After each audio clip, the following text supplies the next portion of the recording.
Un téléphone et la télévision comme seul moyen de distraction. En autoconfinement, Isabelle ne s'ennuie pas du tout. Elle travaille depuis son domicile. Alors actuellement, je suis en train de consulter mes mails parce que je suis en télétravail.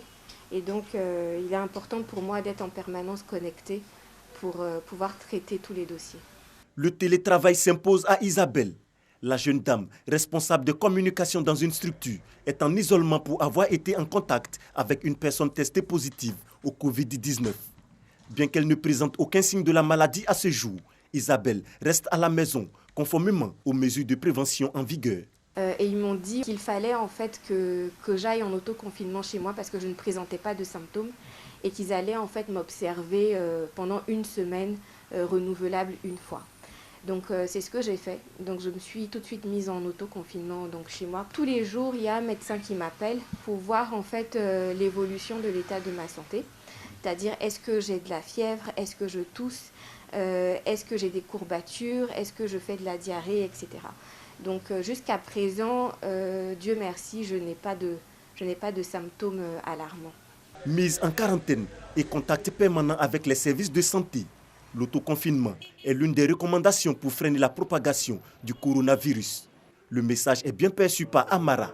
Revenu de voyage, il est resté chez lui plus de 10 jours sans contact physique avec son entourage. Plus d'accolade ni partager de repas avec la famille. J'ai effectué un déplacement à Abidjan-Bamako par Air Côte d'Ivoire du 13 mars au 17. Donc le retour c'était le 17 mars. Je me méfiais beaucoup. Voilà, même les enfants qui venaient me faire à tout, je leur disais non, voilà, de rester sans les paniquer. Aujourd'hui ça me fait 15 jours. Voilà, hier c'était le 14e jour. Le 14e jour, le centre même m'a appelé voilà, pour prendre les dernières nouvelles. Je n'ai même pas eu de symptômes pendant les 14 jours. Donc je peux dire Dieu merci. Plus qu'un changement de comportement, l'autoconfinement constitue une méthode importante dans la lutte contre la pandémie du Covid-19. Vous êtes rentré en contact avec quelqu'un qui est confirmé coronavirus. Donc si nous ne vous surveillons pas et que vous développez les signes, lors de vos mouvements, vous allez contaminer d'autres personnes. Il est fondamental que vous restez à la maison. Lorsque vous êtes à la maison, qu'est-ce que vous faites? Vous portez un masque. Vous évitez les contacts étroits avec les personnes de l'entourage. C'est pour éviter de les contaminer. C'est juste 14 jours. Ce n'est pas une prison, mais c'est un changement d'habitude. L'objectif, c'est de détecter précocement la survenue du cas sur le contact, sur la personne autoconfinée. Une fois qu'on détecte précocement chez vous, on vous sort du lot, on vous envoie à l'hôpital et vous ne pouvez pas contaminer une autre personne. Donc nous allons casser la chaîne de transmission.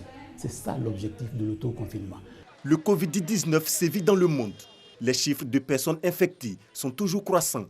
Pour les autorités ivoiriennes, il s'agit de briser la chaîne de contamination et cela passe nécessairement par le strict respect des mesures de prévention.